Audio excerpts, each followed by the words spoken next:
sebuah cerpen Seno Gumira Aji Dharma dengan judul Telinga. Ceritakanlah padaku tentang kekejaman, kata Alina pada juru cerita itu. Maka juru cerita itu pun bercerita tentang telinga. Pada suatu hari yang indah, Dewi mendapatkan kiriman dari pacarnya yang sedang bertugas di medan perang. Kiriman itu adalah sebuah amplop coklat. Ketika Dewi membukanya, ia melihat sepotong telinga. Sebuah telinga yang besar, bagus, dan belum mengering darahnya. Ada catatan pacarnya dalam amplop itu. Kukirimkan telinga ini untukmu, Dewi, sebagai kenang-kenangan dari medan perang. Ini adalah telinga seorang yang dicurigai sebagai mata-mata musuh. Kami memang biasa memotong telinga orang-orang yang dicurigai sebagai peringatan atas risiko yang mereka hadapi jika menyulut pemberontakan. Terimalah telinga ini hanya untukmu. Kukirimkan dari jauh karena aku kangen padamu. Setiap kali melihat telinga ini, ingatlah diriku yang kesepian. Memotong telinga adalah satu-satunya hiburan. Dewi lantas menggantung telinga itu di ruang tamu. Kalau angin berhembus lewat jendela dan pintu, telinga yang digantung dengan seutas senar itu bergoyang perlahan. Para tamu yang datang selalu bertanya-tanya, telinga siapakah itu? Dan Dewi selalu menjawab, oh, itu telinga orang yang dicurigai sebagai mata-mata musuh. Pacarku mengirimkannya dari medan perang sebagai kenang-kenangan. Kadang-kadang, bila Dewi merindukan pacarnya, ia memandangi telinga itu sendirian malam-malam. Darah pada telinga itu belum juga mengering, masih basah. Begitu basah sehingga kadang-kadang menetes ke lantai. Masih hidup dan bergerak-gerak, bagaikan masih mampu mendengar suara-suara di sekitarnya. Telinga mata-mata sih, pikir Dewi, maunya menguping terus.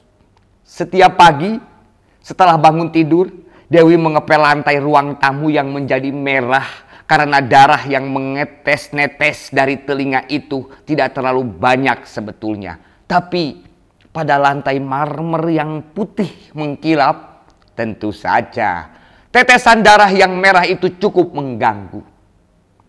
Taruh ember saja di bawahnya. Ibunya memberi nasihat. Buat apa tiang hari mengepel darah musuh? Tidak apa-apa, saya senang melakukannya, kata Dewi. Sambil mengepel lantai, Dewi suka memandang telinga yang seperti bergerak-gerak itu.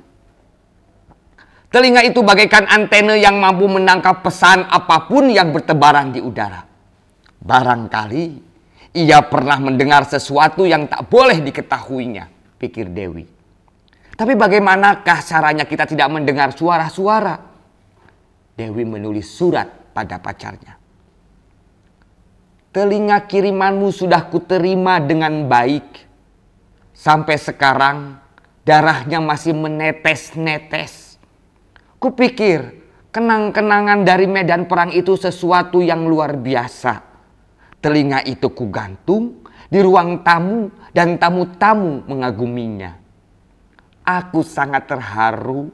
Engkau masih teringat padaku di medan perang yang hiruk pikuknya itu. Engkau pasti sangat lelah bertempur setiap hari dan menembaki musuh sampai mati. Untung engkau masih punya hiburan memotong telinga orang-orang yang dicurigai. Aku tidak bisa membayangkan seandainya tidak ada orang-orang yang dicurigai yang bisa dipotong telinganya. Engkau pasti akan sangat kesepian. Pacarku, kekasihku, Bersyukurlah pada Tuhan bahwa engkau masih diberi kesempatan memotong telinga orang. Jika tidak, engkau akan sangat menderita. Percayalah bahwa aku sangat bangga akan dirimu. Aku sangat senang menerima kirimanmu. NB. Tapi bagaimanakah caranya agar orang-orang yang telah dipotong telinganya itu tidak mendengar suara-suara? Setelah itu, hampir setiap hari, Dewi menerima kiriman telinga dari pacarnya.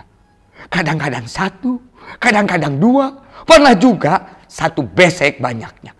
Isinya barangkali lebih dari 50 telinga. Dewi memajang telinga itu di mana-mana. Di ruang tamu, telinga itu bergelantungan di bawah lampu kristal, bergelantungan di pintu dan jendela, bertempelan di dinding, bahkan juga dipasang di kiri kanan nomor rumah, kotak pos, dan papan nama orang tuanya.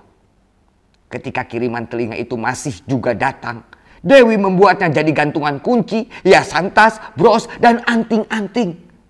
Telinganya beranting-anting. Telinga. Banyak amat telinga di sini, kata seorang teman kuliahnya.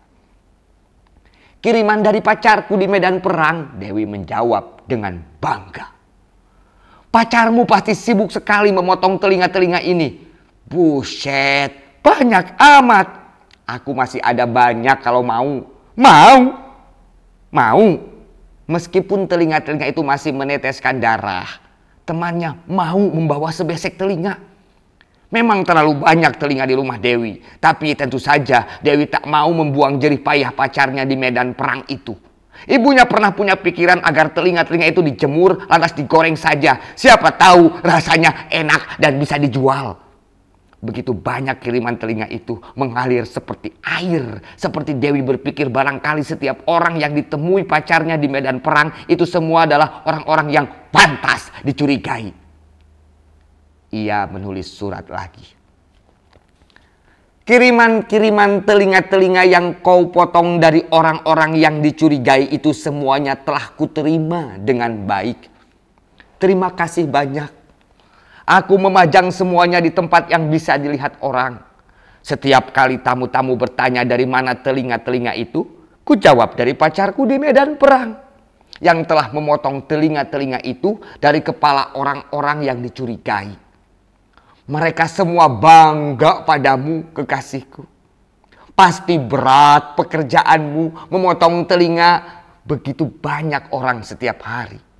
Kukira itu pula sebabnya engkau tak sempat menulis surat lagi padaku. Membalas suratku yang dulu.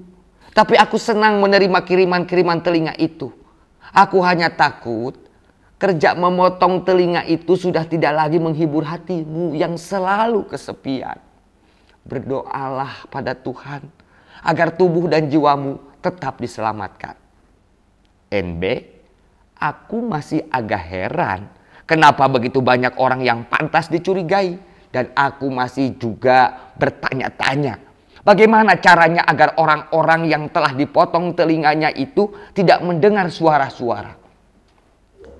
Nun di medan perang pacar Dewi sibuk membatai orang. Segenap prajurit yang dikirim ke medan perang itu menjadi sangat sibuk karena setiap orang mengadakan perlawanan. Setiap orang menjadi musuh dan setiap orang pantas dicurigai. Pemberontakan berkobar di segala penjuru. Para pemberontak itu membisikkan semangat perjuangan bahkan ke telinga bayi-bayi yang masih berada di dalam kandungan. Dari sebuah kubu perlindungan, pacar Dewi menulis surat. Maafkanlah aku, Dewi, jika setelah sekian lama baru sekarang bisa kubalas suratmu. Baiklah, kuceritakan padamu betapa sibuknya kami melawan suara-suara yang menganjurkan pemberontakan. Kalau musuh datang menyerbu, kami tinggal menembaknya. Tapi suara-suara itu bertebaran di udara tanpa bunyi. Sehingga kami tak akan pernah tahu siapa yang kira-kira sudah mendengarnya. Semua orang seolah-olah bisa tiba-tiba saja berubah menjadi pemberontak. Kami tak akan pernah bisa tahu siapa lawan siapa. Kami tidak akan pernah bisa tahu siapa lawan, siapa kawan. Kami terpaksa membantai semuanya. Dikau menanyakan suatu hal yang sudah lama menjadi pertanyaan kami. Bagaimana caranya agar orang-orang yang telah dipotong telinganya itu tidak mendengar suara-suara? Kami tak tahu, Dewi. Apalagi jika suara-suara itu tanpa bunyi.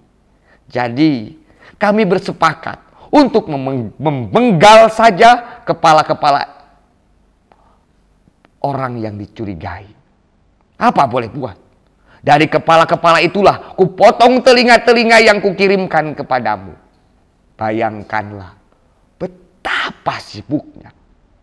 Kami tidak hanya memotong telinga, kami harus memenggal kepala. Itulah sebabnya, Dewi, aku tidak punya waktu untuk membalas suratmu. Kuharap dikau memakluminya. NB, apakah dikau juga menginginkan kepala-kepala tanpa telinga itu sebagai kenang-kenangan dari medan perang? Aku akan mengirimkan satu dulu sebagai contoh. Karena kalau kukirimkan semua kepala yang telah kupenggal, aku takut tiada lagi tempat bagimu untuk menulis surat. Selesai. Juru cerita itu mengakhiri ceritanya. Alangkah kejamnya pacar Dewi itu, ujar Alina pada juru cerita itu. Maka juru cerita itu pun menjawab, tapi banyak orang menganggapnya pahlawan. Jakarta, 21 Juli 1992, Telinga Seno Gumira Aji Dharma.